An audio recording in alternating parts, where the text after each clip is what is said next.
The rain battered the roof of the old pickup truck as Ethan Caldwell gripped the steering wheel, his knuckles white, his heart a war drum in his chest. At 17, he'd been thrown out of his family's pristine suburban home in Concord, Massachusetts, with nothing but a duffel bag and the sting of his sister's betrayal. Now, 5 years later, the road back to that same house felt like a tightrope over a chasm of pain. Ethan's breath hitched as he remembered that night. The dining room, heavy with the scent of his mother's pot roast, had been a battleground. His sister, Lily, barely 16, had stood up mid-dinner, her voice trembling but resolute. "Ethan's gay," she'd blurted, her eyes darting to their parents' shocked faces. "I saw him kissing Jake Harper behind the garage." The words had landed like a grenade, shattering the fragile normalcy of their conservative household. His father's face had turned to stone. His mother's eyes brimmed with tears. And before Ethan could defend himself, his father's voice boomed, "Get out. You're no son of mine." He'd stumbled into the night, the door slamming behind him, Lily's tear-streaked face the last thing he saw. She hadn't meant to hurt him, at least he'd told himself that in the years since. But the wound was raw, a scar that pulsed every time he thought of home. Now, at 22, Ethan was no longer the scared teenager who'd hitchhiked to Boston with $20 in his pocket. He'd built a life, found love, and carved out a place in a world that hadn't always been kind. But the call from his mother 2 weeks ago had changed everything. Lily was getting married, and she wanted him there. The truck's headlights sliced through the rain as Ethan pulled into the familiar driveway. The house loomed, its white clapboard facade unchanged, a monument to a life he'd been exiled from. He killed the engine, his hands trembling. Could he face them? Could he face her? The sister who'd loved him fiercely but whose words had torn his world apart? He stepped out, the rain soaking his jacket, and saw a figure in the doorway. Lily. Her blonde hair was longer now, framing a face that mirrored his own. Same green eyes, same sharp jawline. She froze, her hand on the doorframe, and for a moment, time collapsed. They were kids again, building forts in the backyard, whispering secrets under the stars. Then her lips quivered, and she ran toward him, throwing her arms around his neck. "Ethan, I'm so sorry," she sobbed into his shoulder. "I didn't know what I was doing. I was scared, and I thought they'd understand." He wanted to push her away, to scream at her for the years of loneliness. But her warmth, her tears, disarmed him. He hugged her back, his own eyes burning.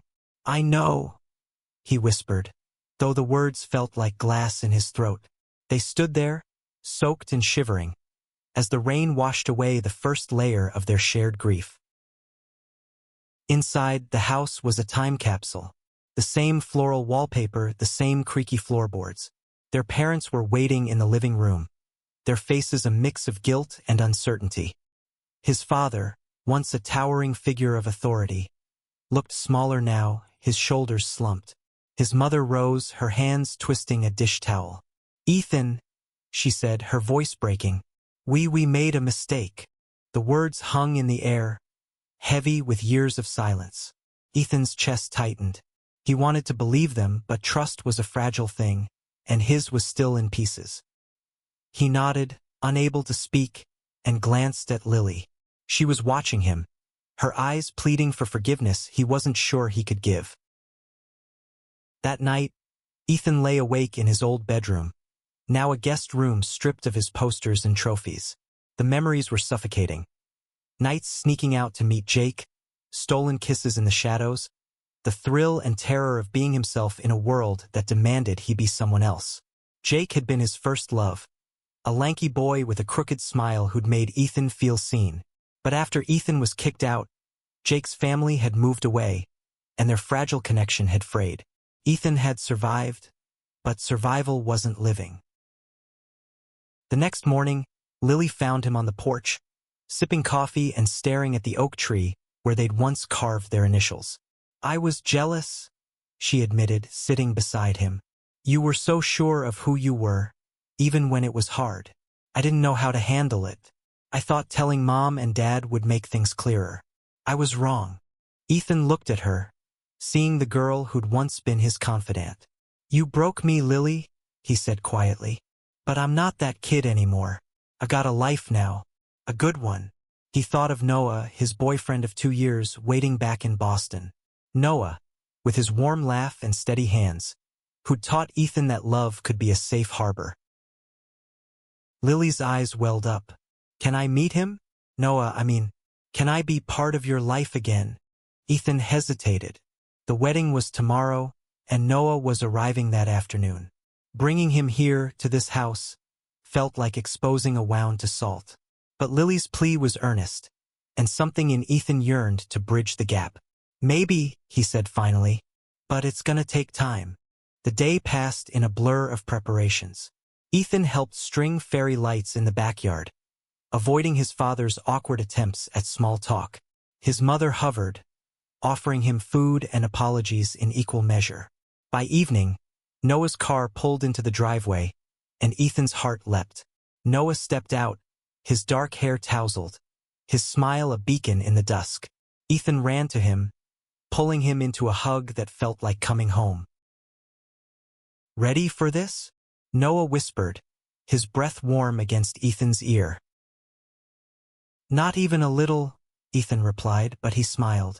With Noah by his side, he felt stronger, ready to face whatever this reunion would bring. As they walked toward the house, hand in hand, Ethan caught Lily watching from the window. Her expression was unreadable, a mix of hope and fear. The path ahead was uncertain, but for the first time in years, Ethan felt a flicker of possibility, a chance to rebuild what had been broken. The backyard glowed under a canopy of stars and fairy lights, the air thick with the scent of jasmine and the hum of anticipation. Ethan stood beside Noah, their fingers laced, as guests milled around the rehearsal dinner. Lily's fiancé, Tom, a broad-shouldered man with a kind smile, was charming the crowd, but Ethan's eyes kept drifting to his sister. She moved with nervous energy, her laughter too loud, her glances toward him too frequent. Noah squeezed his hand. You okay? He asked, his voice low and steady. Ethan nodded, though his stomach churned. Introducing Noah to his family had been surreal. His mother had hugged Noah tightly, her words stumbling over apologies, while his father had offered a stiff handshake, his eyes avoiding Noah's. Lily had been warm but cautious, complimenting Noah's jacket and asking about his job as a graphic designer. It was civil, but Ethan felt the weight of unspoken history pressing down on them all. As the evening wore on, Ethan found himself alone by the dessert table, watching Noah laugh with Tom over a shared love of craft beer. Lily approached, a glass of wine in her hand. He's great, she said softly. Noah, he's good for you. Ethan's jaw tightened. Yeah, he is. He wanted to say more, to unpack the years of hurt, but the words caught in his throat. Instead, he asked, You happy with Tom? Lily's face softened. I am. He's steady, like you and Noah. She hesitated, then added, I want you to be in the wedding tomorrow, not just as a guest. I want you to walk me down the aisle. Ethan's breath caught. The request was a knife, sharp with meaning. Their father had always been the one to take that role in their childhood dreams. But now, with the rift between them, Lily was choosing him. Why me? He asked, his voice barely above a whisper. Because you're my brother, she said, her eyes shining. And I need you to know I love you. I've always loved you. The words hit Ethan like a wave, stirring memories of their childhood. Lily sneaking him cookies when he was grounded, the two of them laughing until they couldn't breathe. But they also brought back the pain of that night, the betrayal that had sent him spiraling. I need time, he said finally. I want to, but it's a lot. Lily nodded, her face falling but resolute. I understand. Just think about it. Before Ethan could respond, a shout broke the moment. Tom was waving from the center of the yard, calling for a toast. Ethan and Lily joined the crowd, and as Tom spoke about love and new beginnings, Ethan felt Noah's arm slip around his waist. The warmth grounded him, a reminder that he wasn't alone anymore. Later, as the guests dispersed, Ethan and Noah walked to the edge of the property, where the grass met a small pond. The moonlight danced on the water, and Ethan let out a shaky breath. "I don't know if I can do it," he admitted. "Walk her down the aisle. It's like saying everything's okay, and it's not." Noah turned to him, his eyes soft but serious. "You don't have to forgive her to love her. You can hold both, the hurt and the hope. That's what makes you, you." Ethan leaned into him, their foreheads touching. Noah was right, but the weight of the decision felt crushing. He thought of the boy he'd been, desperate for his family's acceptance, and the man he'd become, strong enough to build a life without it. Could he bridge those two versions of himself? The next morning, the wedding day dawned bright and crisp. Ethan woke early, slipping out to the porch with a cup of coffee. His father was already there, staring at the horizon.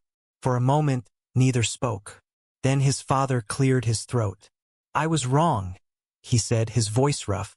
"What I did to you, I thought I was protecting the family.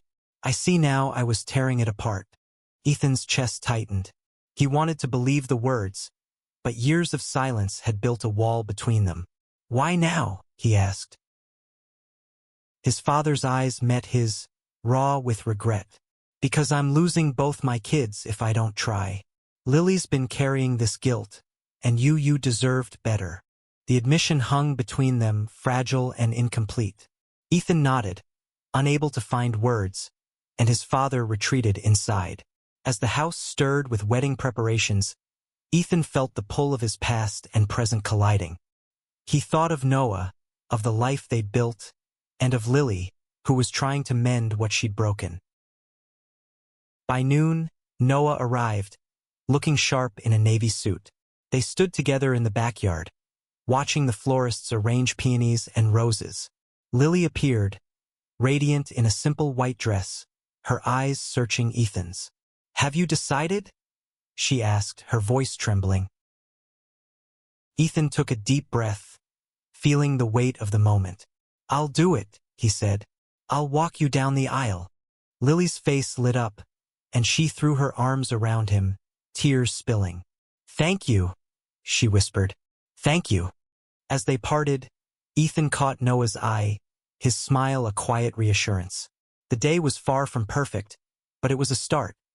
A step toward healing, toward family, toward something new.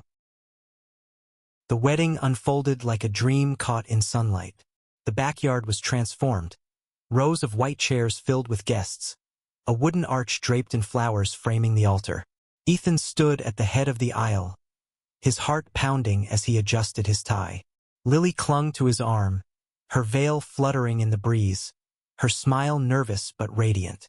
Noah sat in the front row, his presence a steady anchor, his eyes locked on Ethan with quiet pride. As the music swelled, a soft acoustic melody, Ethan took the first step, guiding Lily forward. The crowd blurred, but he felt the weight of their parents' gazes, his mother's tearful smile, his father's nod of acknowledgement. Each step felt like a reckoning, a bridge between the boy who'd been cast out and the man who'd returned. Lily's hand trembled in his, and he squeezed it gently, a silent promise that he was here, despite everything. At the altar, Ethan handed Lily to Tom, their hands brushing as they exchanged a look of gratitude. Ethan stepped back, taking his place beside Noah, who reached for his hand. The ceremony was simple but heartfelt, with vows that spoke of love's resilience. Ethan's throat tightened as Lily promised to stand by Tom through every storm, her words echoing the forgiveness she sought from her brother. After the vows, the reception spilled into the evening, laughter and music filling the air.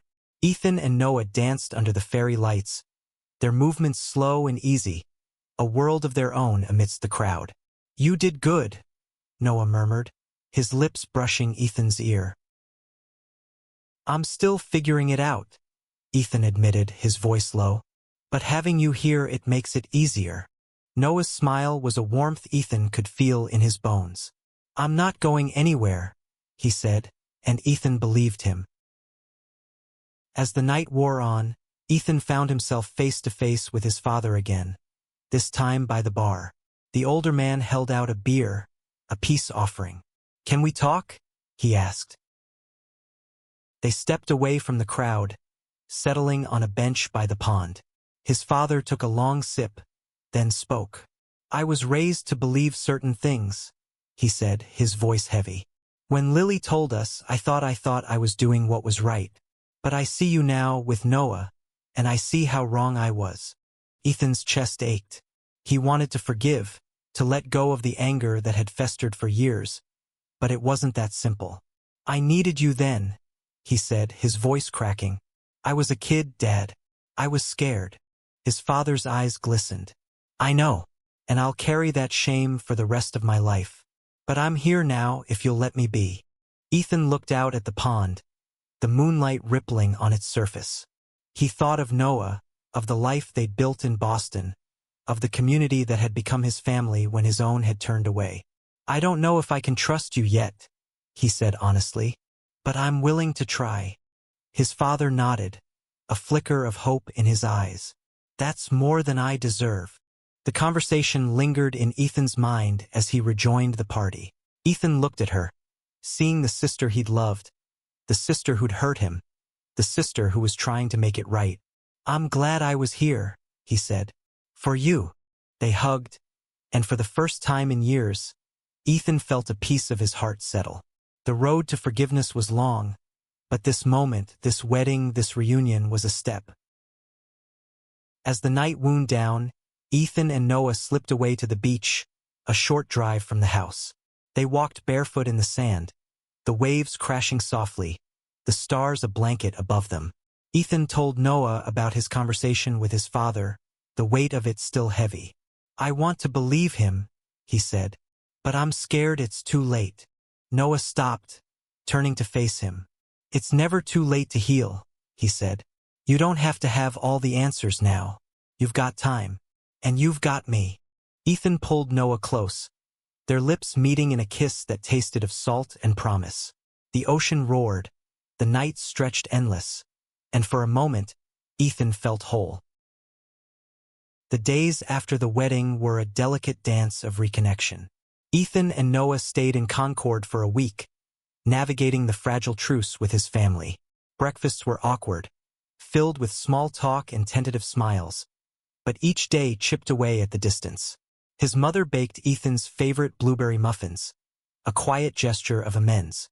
His father asked about his job as a social worker, listening intently as Ethan spoke of helping at-risk youth in Boston. Lily, meanwhile, hovered like a moth drawn to light, eager to rebuild their bond.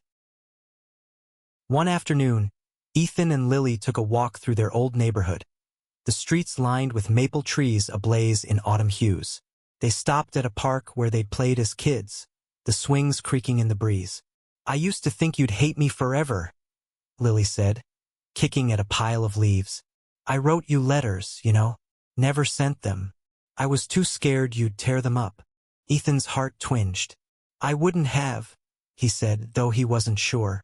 "I was angry for a long time, but I missed you." Lily's eyes brimmed with tears. "I missed you too. I want to know everything, your life, Noah, all of it. Can we start over?"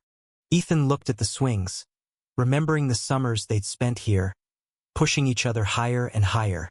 "Not start over," he said, "but we can build something new." They spent the afternoon talking, filling in the gaps of 5 years. Ethan told her about the nights he'd spent in shelters, the friends who'd become his chosen family, the moment he'd met Noah at a community art show. Lily shared her own struggles, guilt that had haunted her, the fear of losing Ethan forever. By the time they returned home, the air between them felt lighter, like a storm had passed. Noah, meanwhile, was a steady presence, charming Ethan's parents with his easy humor and helping with chores around the house. One evening, he and Ethan's father worked together to fix a leaky faucet, their laughter echoing from the kitchen. Ethan watched from the doorway, a flicker of hope stirring. Maybe this could work. Maybe family wasn't lost forever. But not all moments were easy. One night, over dinner, his father asked about Ethan's lifestyle, the word landing like a misstep in a minefield. Ethan tensed, but Noah's hand on his knee kept him grounded. "It's not a lifestyle, Dad," Ethan said evenly. "It's my life. Noah's my life." His father flushed, backtracking. "I didn't mean it like that. I'm trying, Ethan. I'm not perfect." "I know," Ethan said, his voice softer. "Just keep trying." The week ended with a barbecue, a final gathering before Ethan and Noah returned to Boston. The backyard was filled with neighbors and family friends, many of whom remembered Ethan as the quiet kid who'd left abruptly. Some offered awkward condolences, others avoided the topic entirely. Ethan didn't care. He had Noah by his side, Lily's laughter ringing out, and his parents' cautious efforts to make amends. As the sun set, Ethan and Lily found themselves alone by the fire pit, the flames casting shadows on their faces. "I'm moving to Boston," Lily announced suddenly. "Tom got a job there, and I want to be closer to you." Ethan's breath caught. "You don't have to do that for me," he said. "It's not just for you," she said, smiling. "It's for me. I want my brother back." The words settled in Ethan's chest, warm and heavy. He nodded, unable to speak, and they sat in companionable silence, the crackle of the fire filling the space. When it was time to leave, Ethan's parents walked them to the car. His mother hugged him tightly, whispering, "Come back soon." His father shook his hand, his grip lingering. "We'll do better," he said, and Ethan saw the truth in his eyes. The drive back to Boston was quiet, Noah's hand resting on Ethan's thigh. As they crossed the city limits, Ethan felt a weight lift. He'd faced his past, confronted the pain, and found something worth salvaging. It wasn't perfect, but it was enough. Back in Boston, life resumed its rhythm, but Ethan carried the reunion like a quiet melody in his heart. He and Noah settled into their apartment, a cozy space filled with art and books, a testament to the life they'd built. Work kept Ethan busy, his days spent counseling kids who, like him, had been pushed to the margins. Each smile he coaxed from them felt like a victory, a way to heal his own scars by helping others. Lily's move to Boston came sooner than expected. 3 months after the wedding, she and Tom rented a place in Somerville, just a short drive from Ethan's apartment. The first time she visited, she brought a housewarming gift, a framed photo of them as kids, grinning in the backyard. Ethan hung it on the wall, a small anchor to the past they were rebuilding. Their relationship grew slowly, rooted in coffee dates and late-night talks. Lily joined Ethan and Noah at community events, her eyes wide at the vibrant world of acceptance Ethan had found. She met their friends, a diverse crew of artists and activists, and began to understand the strength it took for Ethan to thrive after being cast out. "I'm proud of you," she told him one night, her voice thick with emotion. "I don't know if I could have done what you did." "You could have," Ethan said, smiling. "You're stronger than you think." His parents visited too, their trips to Boston tentative but genuine. They met Noah's family, shared awkward dinners, and slowly learned to navigate Ethan's world. His father joined them at a pride event, his discomfort palpable but his presence a step forward. His mother started volunteering at a local LGBTQ+ center, her way of making amends. Each gesture was small, but together, they built a fragile bridge. One evening, a year after the wedding, Ethan and Noah hosted a dinner party. Lily and Tom were there, along with Ethan's parents and a few close friends. The apartment buzzed with laughter, the table crowded with dishes and stories. As Ethan looked around, he felt a lump in his throat. This was family, not the one he'd been born into, but the one he'd chosen and the one he'd reclaimed. After dinner, Lily pulled Ethan aside. "I found something," she said, handing him a bundle of letters tied with string. "I wrote these after you left. I thought you should have them." Ethan took the letters, his fingers tracing the faded ink. That night, alone in his room, he read them.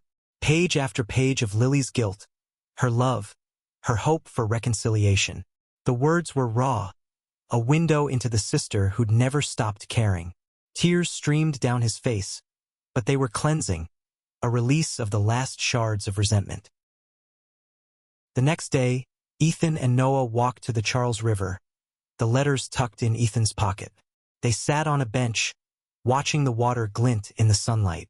"I forgive her," Ethan said, the words a quiet vow. "And I think I'm starting to forgive them all." Noah took his hand, his smile soft. "You've come a long way."